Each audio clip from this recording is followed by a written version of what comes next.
আসন্ন নির্বাচনকে কেন্দ্র করে নাশকতার পরিকল্পনা ও এলাকায় আধিপত্য বিস্তারের চেষ্টার অভিযোগে রংপুরের শীর্ষ সন্ত্রাসী রাজীব হোসেন সুমন ওরফে মেরিল সুমন ৩৬ কে গ্রেপ্তার করেছে রংপুর মহানগর গোয়েন্দা পুলিশ ডিবি।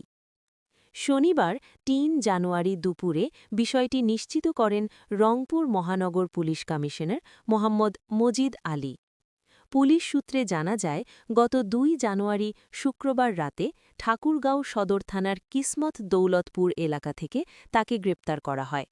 গ্রেপ্তারকৃত মেরিল সুমন রংপুর নগরীর শালবন এলাকার বাসিন্দা এবং তিনি আবু হানিফের ছেলে।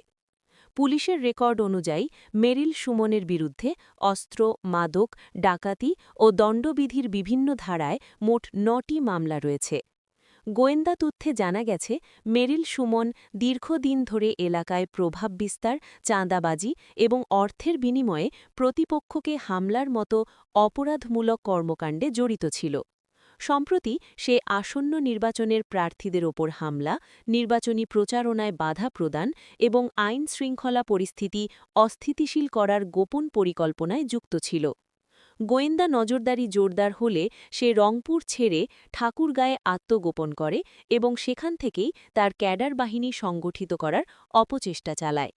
পরবর্তীতে গোপন সংবাদের ভিত্তিতে রংপুর মহানগর ডিবি ও ঠাকুরগাঁও ডিবি পুলিশের যৌথ অভিযানে তাকে গ্রেপ্তার করা হয়।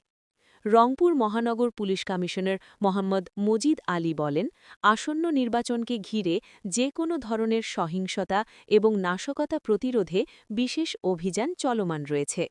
এরই অংশ হিসেবে মেরিল সুমনকে গ্রেপ্তার করা হয়েছে।